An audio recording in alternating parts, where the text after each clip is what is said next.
Folytatódik a Monitor délután itt a Trend FM-en, és Sipos Balázs van itt a stúdióban, a CPI Senior Retail Asset menedzsere. A CPI már sokszor volt itt vendég a Monitor délutánban, és a Trend FM-en, és főleg azért legfőképpen irodapiacról beszéltünk, retail szegmensről talán ritkábban. De érdekes volt, mert készültem belőled nyilván, meg a beszélgetése is, és tudom, hogy hozzád legfőképpen ugye a nyitott bevásárló parkok tartoznak. Érdemes rögtön akkor itt a kategóriákat megmagyarázni. Igen, akkor így belevágunk a közepébe, én is üdvözlöm a hallgatókat. Igen, hozzám tartozik a CPI portfóliónak a nyitott bevásárlópark családja, hogy így mondjam, mert ugye ez két termékről beszélünk, egyik a Stop Shop, másik pedig a City Market. Ez a család, ez mekkora? Szép nagy családról beszélünk, ez 16 épület, egész Magyarország területén, ugye főleg megyeszékhelyeken, illetve a fővárosban, illetve Pest megyében, 14 darab Stop Shop és 2 darab City Market. Ez egy külön koncepció, ugye? Ez egy különféle fajta bevásárlóközpont. Igen, mondhatjuk azt, hogy ez a Strip Mall elnevezésű bevásárlóközpont, ugye ez a nyitott bevásárlóközpont. Ezt egyébként azt mondhatom, hogy a Stop Shoppal honosítottuk meg itt Magyarországon. Mit jelent? Hogy kell elképzelni? Aki most nem tudja a kettőt különválasztani. Nem úgy nyitott, hogy nincs teteje. Igen, nem úgy, mint egy cabrió, hanem hogy gyakorlatilag a parkoló köré épül. Ugye az épület az általában jellemzően egy U alakú vagy egy L alakú épületegyüttes, és ezekben kerülnek ki alakításra a bérlemények. Gyakorlatilag nagyon könnyen átlátható, nagyon kényelmesen lehet benne ugye vásárolni, főleg azért, mert ugye könnyen tudunk parkolni benne, ez nekünk egy szempont, és az autó akár meg tud állni az üzletbejáratától 2 méterre, és így gyakorlatilag nagyon tudatosan és nagyon céltudatosan lehet benne vásárolni. Könnyen átlátható, ugye? Abszolút. Viszonylag gyorsan lebonyolítható az a vásárlás, vagy az a látogatás, ugye, amit én terveztem. Így van. Míg mondjuk esetleg másféle fajta helyszíneken többet kell menni, vagy többet kell gyalogolni, lehet, hogy több idő, vagy többször csábulok el. Ezt lehet mindenféle szempontból nézni. Igen, itt az átláthatóság ez egy nagyon fontos, tehát ha megállunk a parkolóba, gyakorlatilag körbenézzünk, akkor láthatjuk az összes üzletet, és föltérképezhetjük, hogy mi az, ami elérhető ezekben a stopshopokban. Felállíthatunk benne egy útvonalat, ahogy szeretnénk, illetve hát célirányosan nyilván, hogyha csak 2-3 üzletbe szeretnénk bemenni, akkor azt meg tudjuk tenni, és viszonylag gyorsan és energia és időhatékonyan le tudjuk bonyolítani a bevásárlást. Ez a bevásárlóközpont, ez mikor alakult ki, meg hol alakult ki, és hol hódított igazán, vagy hol hódít igazán? Aztán majd beszéljünk a Covid-ról, mert az nyilván jót tett neki. Igen. Ezt egészen a 30-as évek Amerikájába kell visszaugranunk, ahol ezek a strip mall bevásárlóközpontok ugye mondhatjuk, hogy kialakultak.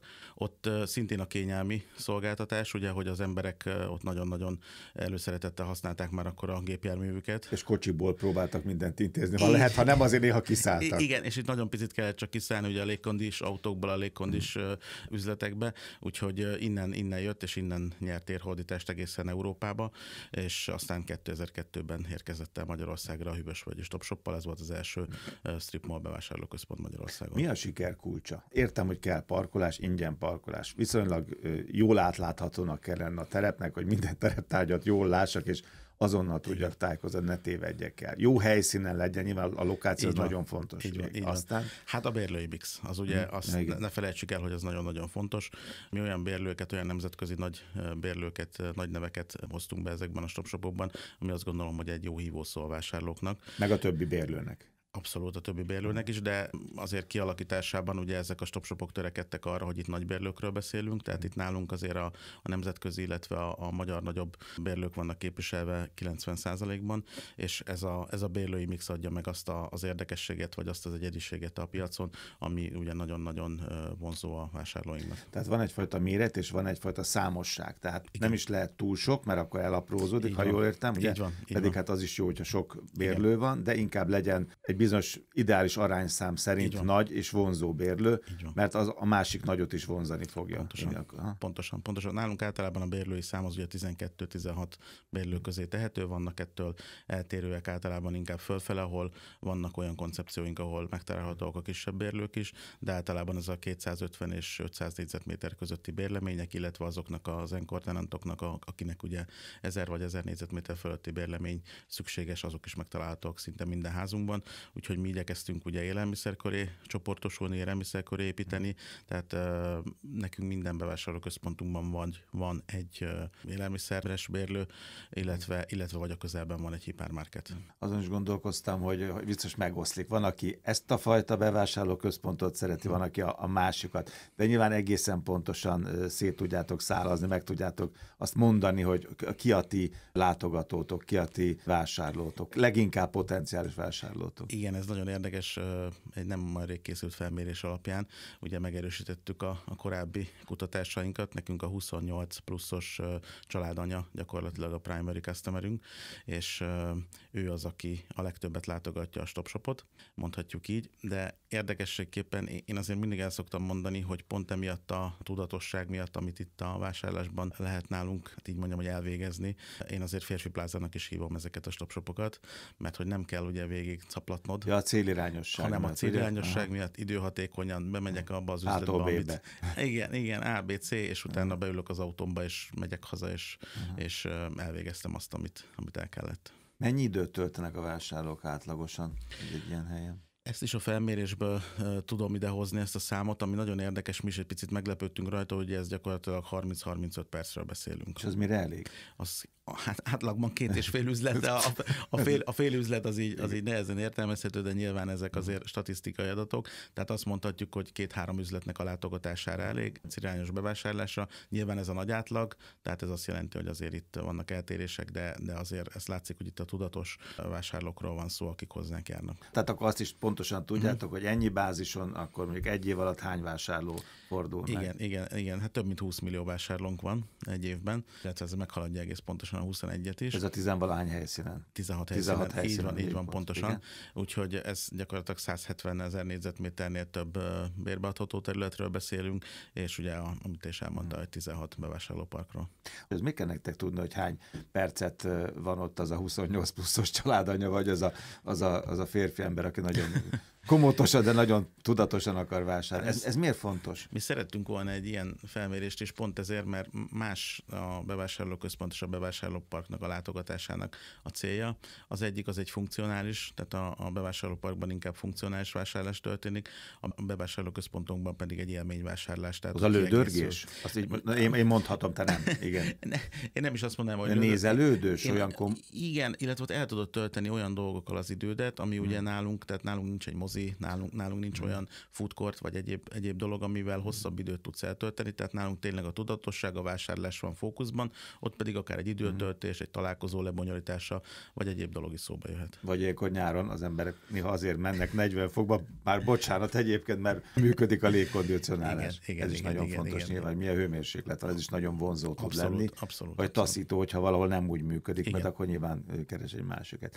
Azért ez klassz lehet, mert akkor 16 helyszín, átlagosan 12-16, ugye, bérlő, igen. És akkor, ha bármi nyűgük van, örömük van, bánatuk van, igényük van, bővíteni akarják a szolgáltatást, akkor a csapatodat keresik. Így van, minket keresnek. Ezt a csapatot mi ezért a portfólióra felelünk, úgyhogy ebben próbálunk meg úgy hozzáállni a bérlőkhöz azzal a fajta tudatossággal és azzal a fajta szemlélettel, ahogy átkerültünk ugye a CPI-hoz. Itt a CPI kialakított már a korábbiakban is, úgyhogy ezzel a fajta vagyongazdálkodással és szemlélettel állunk a bérlőkhöz és a portfólióhoz, és ez úgy néz ki, hogy jól működik. Mennyek a kihasználtság, és a bérlők mennyire hűségesek? Nagyon hűségesek a bérlők, és ez nekünk egy nagyon jó visszajelzés, úgyhogy ez... A hosszú bérlő a jó bérlő, ugye ezért? Tulajdonképpen igen, bár ugye azért azt ne felejtsük el, hogy az új piacra lépéseket is támogatjuk, tehát azért a megújulás az ott van nálunk is. Hiszen ha valaki berobban mondjuk a magyar piacra, egyszer csak nyit egy üzletet Magyarországon, az nyilván jó, hogyha az éppen állatok. Igen, és azt azért talán szerintelenség nélkül mondhatom, hogy ha berobban valaki a magyar piacra, azért minket általában előre megkeresnek, hogy mivel tudjuk őket kecsegtetni, de hogy a kérdésed másik részére is válaszoljak. Itt jön talán a nehézség, de ez egy kellemes nehézség, hogy azért itt 99%-os bérbeadottsággal futunk most már elég régen. Sajnos, hogy hál' Istennek annyira sok helyszínt nem tudunk mondjuk egy új belépőnek mutatni, de mindig nyitottak vagyunk. Azért, ha olyan valaki jön, akkor szorítunk valami helyet, nem? Valamit kitalálunk, az biztos. A Covid az nyilván ennek a félefajta parkszerű bevásárló helynek, vagy központnak, ez kedvezett, ugye? Mert itt nagy levegő, igen, keveset vagyok benn. Igen, akkor ez a nyitottság, ez ugye nagyon-nagyon kedvező volt. Én azt gondolom, hogy előtte is népszerűek voltak a bevásárlóparkok, de azért azt el kell, hogy mondjam, hogy nekünk a Covid ilyen szempontból az azért segített abban, hogy olyan emberek is esetleg, akik előtte nem látogattak el hozzánk, vagy nem olyan frekventáltan, ők azért vásárlók lettek, és maradtak is, tehát nekünk egy vásárlószám növekedést hozott, látogatószám növekedést hozott a Covid. És ez akkor meg is maradt. Megmaradt, igen. Ez engem érdekelt, amikor tudtam, hogy jössz, hogy ebben volt-e változás. Mert... Igen, megmaradt a vásárlószámnak az a növekedés. Tendencia megmaradt. Így van, és ez talán nekünk egy picit még jobban segítette a népszerűségünket, vagy az ismertségünket a piacon.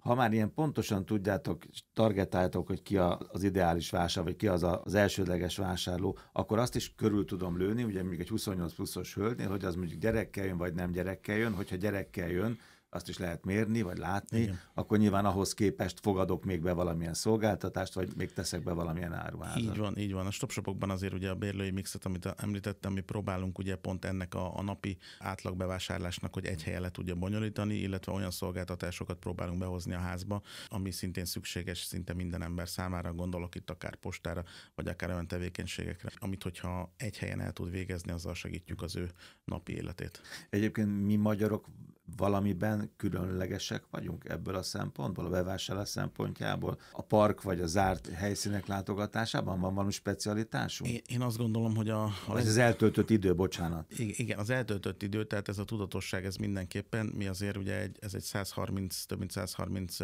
üzletből álló hálózat Európában a StopShop. Tartjuk a kapcsolatot ugye a más országokkal is, és érdekes módon azért ez a tudatosság, ez nálunk nagyon-nagyon megjelenik. Más országokban is azért ez jelen van, de vannak olyan országok, ahol például nagyon-nagyon erősen jelen van az a kávézási kultúra, hogy leülnek, kávéznak, és így az a 35 perc ez fölmegy akár az átlagos és 1 óra környékére. Tehát, hogy a tudatos vásárló nálunk, aki tényleg jön, bemegy abba a 2-3-4 üzletbe, amire szüksége van, elvégzi a bevásárlást és hazamegy, nálunk. Ez hogyha lehet egyediségnek mondani, talán akkor ez. Igen, ez érdekes, mert 35 percben, ahogy most mondod, ez átlag nyilván van, kevesebb, igen, van persze. Több, de ebben nincs benne az, hogy leülök ott, és nincs. Akkor 3 órát kávézgatok, nincs. És akkor oda rendelem nincs. Az ügyfeleket, és beszélgetek. Igen, ez abszolút vásárlásról szól. És akkor nyilván akkor úgy tudjátok kialakítani. Ha ezt tudjátok, akkor azt is tudjátok, hogy menjen akarnak kávézni, és akkor tudom, hogy nem fogok 3 féle. Tényleg az is nagyon érdekes, és ezek laikus kérdések, de bocsáss megérte. Nyilván van mondjuk egy nagyon klassz cipőboltom, ugye, vagy áruházam ebben az egyik blogban. Akkor nyilván kérdés az, hogy oda jön egy másik, akar-e oda jönni másik, odaengedem a másikat. Igen, ez...